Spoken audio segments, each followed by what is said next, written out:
Et si l'on renforçait l'impact de nos formations sur les pratiques professionnelles?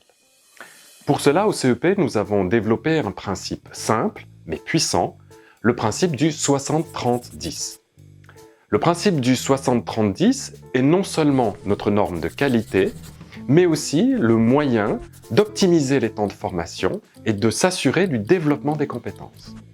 60% du temps de formation est dédié à l'entraînement, 30% du temps de formation est dédié à la réflexivité, 10% est dédié à l'apport de savoir scientifique. Trop de formations restent encore centrées sur la notion de savoir et sur la transmission de théories, d'exemples ou de concepts. D'autres formations sont centrées sur des démonstrations de formateurs avec une interaction parfois limitée avec les personnes en formation. Le modèle du 60-30-10 inverse cette logique. En effet, le principe du 60-30-10 met l'idée d'entraînement des savoir-faire au cœur du dispositif. Les personnes en formation ne sont plus des participantes ou des participants passifs.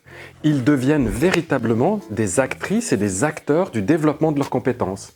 Ils sont impliqués, ils sont engagés, ils s'entraînent, ils analysent leurs pratiques, ils échangent sur leurs pratiques avec leurs pairs, c'est-à-dire qu'ils construisent progressivement leur savoir-faire. Résultat, une augmentation du sentiment de compétence. Et c'est justement ce sentiment de compétence qui va favoriser le transfert sur la place de travail. Pour les organisations, c'est aussi l'assurance d'un meilleur retour sur investissement. En effet, le principe du 60-30-10 favorise le transfert et donc entraîne des changements visibles, observables sur la place de travail. Vous le voyez, le principe du 60-30-10 n'est pas un slogan ou une méthode, c'est un engagement collectif, celui du CEP et des intervenantes et intervenants, pour une formation pour la pratique et par la pratique. Alors oui, ensemble, transformons.